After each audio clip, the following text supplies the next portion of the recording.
A Catania proprio in questi giorni abbiamo avuto una storia terribile dal punto di vista umano.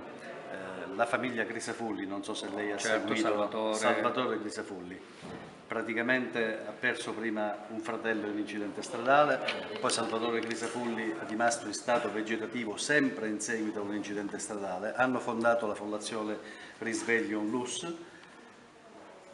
All'interno di questa fondazione c'è l'ultimo dei tre fratelli rimasto, che è appunto Pietro. Pietro ha un figlio che si chiama Domenico Mimmo, il quale ha anche tenuto una parte nel film che loro hanno fatto recente, che racconta la storia dello zio Salvatore. Sì. In questo film lui fa la parte dello zio morto nell'incidente stradale. Ah. 2 giorni fa è morto Mimmo in un incidente stradale.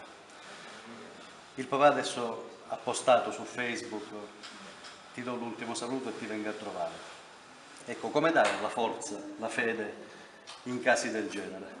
Ma guardi, secondo me veramente in questi casi, ma in realtà in ogni caso, l'unica risposta vera, ultima, è sapere che non finisce tutto lì. Che Salvatore, non so come si chiama, l'altro fratello, eccetera, vivono. Quando hai questa convinzione, o almeno questa speranza, che la vita non finisce nel nulla, allora si è capaci anche, con la, con la grazia di Dio e con l'aiuto degli altri, a superare questi momenti di oscurità, di crisi che devono essere terribili. Perché se la prospettiva è che poi non c'è nulla, allora veramente il dramma si trasforma in tragedia. La tragedia è un dramma che non ha soluzione. Mentre io credo che il dramma della vita, e dunque anche la sofferenza della morte, abbia un orizzonte che è l'orizzonte dell'eternità. Quando tu vedi le cose così, tutto cambia.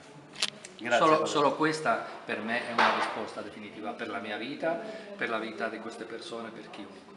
E bisogna sapere che dal punto di vista emotivo, psicologico, in queste situazioni ci sono momenti di crisi nei quali sembra che non si tocca a fondo perché l'abisso è sprofondato, ma queste persone accompagnate, io sono convinto anche aiutate dalla grazia di Dio, possono risalire e ritrovare la speranza e la gioia anche della vita. Ed è un messaggio ovviamente che lanciamo a tutti. Grazie, padre Gonzalo. Piacere.